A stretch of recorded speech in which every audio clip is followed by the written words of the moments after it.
मेरे दिमाग में बीते दिनों से एक बात बहुत खटक रही है। तो मुझे लगा उस टॉपिक पे मुझे बात करनी चाहिए।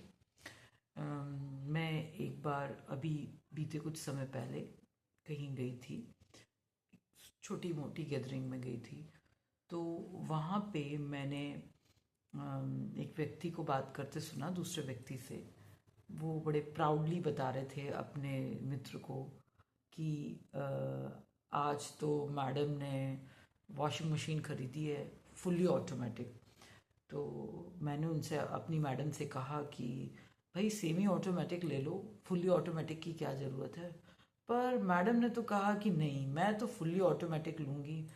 तो वो बड़े प्राउड से बता रहे थे और ये बता रहे थे कि मैडम को पूरी लग्जरी चाहिए, कि उन्हें पूरी फुली ऑटोमेटिक वॉशिंग मशीन चाहिए। मैडम ने तो कहा नहीं नहीं, मैं तो सेमी ऑटोमेटिक से काम नहीं चला पाऊंगी, मुझे तो फुली ऑटोमेटिक चाहिए। और वो बता रहे थे कि देखा मैडम के कितने नखरे हैं, मतलब ये सब चीज़ें दिलानी पड़ती हैं भैया, इतना खर्चा होता है। और वो बहुत सारी ब्ला ब्ला उन्होंने बहुत सारी बातें बोली। तो वो चीज़ें मैं सुन रही थी तो मुझे वो बड़ा हर्ट हुआ और मैं उस डिबेट में मतलब आई। मैंने उनसे बोला कि मैंने कहा इसमें लग्जरी जैसी क्या बात थी। तो वो बोले कि अरे लग्जरी है ही, बोले सेमी ऑटोमेटिक मशीन कम की आती है और मैडम को तो फुल्ली ऑटोमेटिक और बिल्कुल मतलब फुल जैसे 15 kg वाली वॉशिंग मशीन चाहिए। नहीं 15 नहीं, आई थिंक 12 kg की बात कर रहे थे वो, मुझे एग्जैक्टली याद नहीं, बट हाँ उन्हें बड़े से बिग साइज की वॉशिंग मशीन चाहिए थी। तो मैंने उनसे कहा कि अगर उन्होंने ये लिया भी है तो उन्होंने क्या किया। तो बोले नहीं, बोले ये लग्जरी नहीं है क्या, बोले सेमी ऑटोमेटिक में भी काम करना हो जाता है। तो मैंने उनसे कहा कि क्या उस वो वॉशिंग मशीन को अकेले इस्तेमाल करने वाली है। तो बोले नहीं। मैंने कहा क्या उनके अकेले कपड़े धुलेंगे उस वॉशिंग मशीन में। तो उन्होंने कहा नहीं, पूरे घर के कपड़े धुलेंगे। तो मैंने कहा फिर वो लग्जरी उनकी अकेली कैसे हो गई।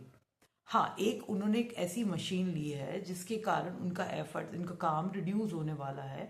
और उनके पास केवल एक अकेला ये काम नहीं है, उनके पास बहुत सारे काम हैं जिसके कारण अगर एक छोटी चीज से उनके समय की बचत होती है तो क्या वो लग्जरी केवल उनकी है। फिर मैंने उनसे पूछा कि आपके घर में कितने सदस्य हैं। तो उन्होंने कहा मेरे घर में 5 सदस्य हैं। तो मैंने कहा पांचों शायद मोबाइल यूज़ करते होंगे। तो बोले हाँ, मोबाइल यूज़ करते हैं। तो मैंने उनसे पूछा मोबाइल की एवरेज कॉस्ट कितनी होगी। तो वो बोले कि सभी के पास मोबाइल है, एंड्रॉयड फ़ोन है। एवरेज कॉस्ट पकड़ लो, किसी का ज़्यादा, किसी का महंगा है, किसी का कम है, एवरेज निकाल लो, एक एक का 20 हजार रुपये करीब कॉस्ट पड़ती होगी। तो मैंने कहा 5 लोगों के 1 लाख रुपए पकड़ लो। बोले हाँ ठीक है। और हमने कहा ये मोबाइल कितने दिन चलता है। तो उन्होंने बोला मैक्सिमम 2.5 से 3 साल।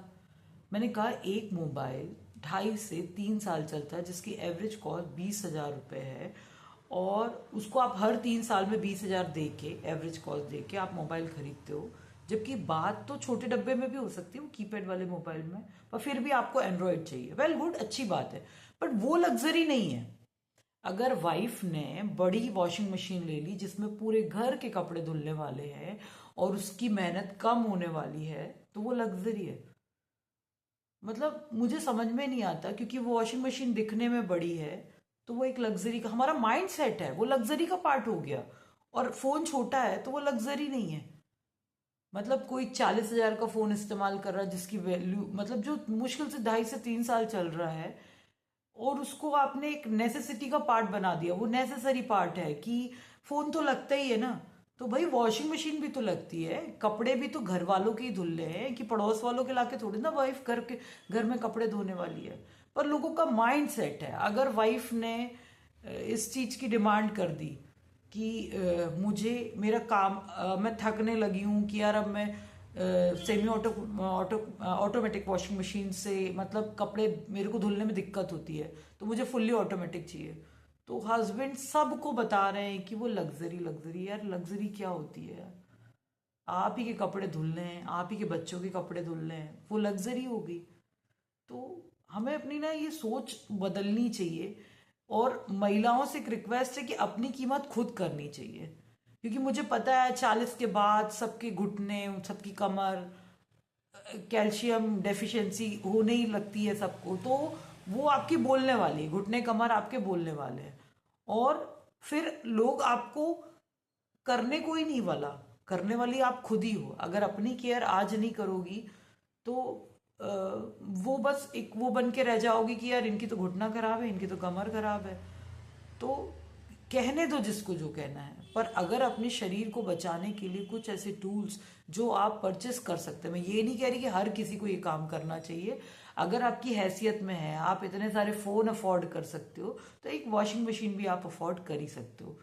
लोग डिश वॉशर को बड़ी लग्जरी मानते हैं, अरे मैडम को तो डिश वॉशर चाहिए, हाथ से बर्तन नहीं धो सकती, करती क्या हो दिन भर घर में। मतलब ये जो सेंटेंस है ना, इतना इरिटेटिंग सेंटेंस है कि जब कभी कोई घर वाले बोलते हैं मतलब वाइफ को कि करती क्या हो घर में, जिस दिन वाइफ कुछ ना करे ना, उस दिन पूरे घर को पता चल जाता है कि वाइफ क्या करती है घर में। तो प्लीज़ ये जो घर की जो मतलब ये जो घर से रिलेटेड जो चीज़ें हैं ना, जो काम को कम करती हैं, तो इसको आप लग्जरी में नहीं डाल सकते। इसको आप डाल सकते कि हाँ, ये हमारी वाइफ का या हमारे घर का समय बचाएगी। उसके बाद भी घर में इतने काम होते हैं, चाहे तो परख के देख लीजिए, एक हफ्ते की ड्यूटी स्विच करके देख लीजिए, सब पता चल जाएगा। और हो ही रहा है, और हो ही रहा है, क्योंकि आजकल ये जो सेंटेंस मैंने अभी बोला थोड़ी देर पहले कि करती क्या रहती हो, जो लड़कियां हैं ये सुनते सुनते बड़ी हुई है ना कि पापा ने मम्मी को बोला करती क्या रहती हो, कुछ भी तो नहीं है घर में, काम ही क्या होता है। तो उन्होंने ये सोच लिया कि हम भी अब वही वाला काम करेंगे जो पापा करते हैं, पैसे कमाने वाला काम। अब आज लड़कियां क्या कर रही हैं, सिर्फ पैसे कमा रही हैं, और वो बराबरी से बैठ रही है। वो बोल रही है पैसा तुम भी कमा रहे हो, पैसा हम भी कमा रहे हैं, तो फिर काम मैं ही क्यों करूं। काम करेंगे तो दोनों करेंगे, वरना कोई नहीं करेगा। और नतीजा ये हो रहा है कि कोई खाना बनाने वाला नहीं है, कोई खिलाने वाला नहीं है, घर को मेंटेन करने वाला नहीं है। आप पैसे कमाओ, मतलब मेड लगाओ, और उसके बाद आप अपना काम करो। अदरवाइज मैं भी बैठूंगी, तुम भी बैठोगी। मैं इसको गलत नहीं मानती, क्योंकि एक अति ने ही दूसरी अति को जन्म दिया है। काम सबकी जिम्मेदारी होती है। ठीक है, हमने अपना रोल डिवाइड किया है कि तुम कमा के लाओगे, हम घर संभालेंगे। तो घर संभालना कोई वो नहीं है कि हमने घर संभाला तो हमारी कोई वैल्यू नहीं है। अगर वैल्यू नहीं है तो आप कुछ दिन उसको चेंज करके देख लीजिए, आपको खुद पता चल जाएगा कि घर क्या है। आप एक हफ्ते, महिला कहीं घर से बाहर चली जाती है, जैसा वो छोड़ के जाती है ना, एक हफ्ते बाद अगर घर में कोई और उसकी जिम्मेदारी लेने वाला नहीं है, तो आपको सामान एज इट इज मिलेगा। यहाँ तक कोई मतलब जो चीज़ जहाँ डली है वो वहीं डली रहेगी। तो प्लीज़ आप ये सेंटेंस मत बोला करिए कि ये लग्जरी है, मैडम को तो लग्जरी चाहिए, बड़ा वाला फ्रिज चाहिए, डिश वॉशर चाहिए। डिश वॉशर में वो खुद नहीं, खुद के बर्तन नहीं अकेले धोने वाली। वो फुली ऑटोमेटिक वॉशिंग मशीन में केवल उसके अकेले कपड़े नहीं धुलेंगे, या माइक्रोवेव लेती है तो उसका खुद का अकेला खाना गर्म नहीं होगा, उसका इस्तेमाल पूरा घर करेगा। तो लग्जरी केवल मैडम की नहीं है, लग्जरी पूरे परिवार की है। और इस बात को हमें समझना चाहिए, और विमेंस की रिस्पेक्ट करना चाहिए। और विमेंस मैं स्पेशली बोलूँगी कि अपनी रिस्पेक्ट खुद करना सीखो, वरना कोई नहीं करेगा। जब आप खुद अपनी रिस्पेक्ट करती हो, तब दूसरा आपकी रिस्पेक्ट करता है। अदरवाइज ऐसे ही बातें होंगी। फाइनली वो जिनसे मेरा डिबेट चल रहा था, उन्होंने इस बात को एक्सेप्ट किया कि नहीं, ये चीज़ सही है। और मैंने वही बोला कि +40 जितना पुरुषों को प्रॉब्लम नहीं होता है, उससे ज़्यादा महिलाएं सफ़र करती हैं। और अगर वो समय रहते अपनी केयर नहीं करती हैं, तो एक टाइम आता है कि फिजिकली बहुत ज़्यादा डैमेज हो जाती है। तो आपको उस चीज़ को समझना चाहिए, उस चीज़ की रिस्पेक्ट करना चाहिए, ना कि उस चीज़ का एक टैबू बनाना चाहिए कि अरे मैडम ने तो डिमांड कर दी, मैडम को तो छोटे होटे में चलता ही नहीं है। तो प्लीज़ इस बात को समझिएगा। बाकी आप खुद बताइएगा, प्लीज़ कमेंट करिए अगर इस बात से आप कनेक्ट कर पा रहे हो कि मैं जो बोल रही हूँ वो वाकई चीज़ सही है। तो प्लीज़ मुझे बताइएगा। धन्यवाद।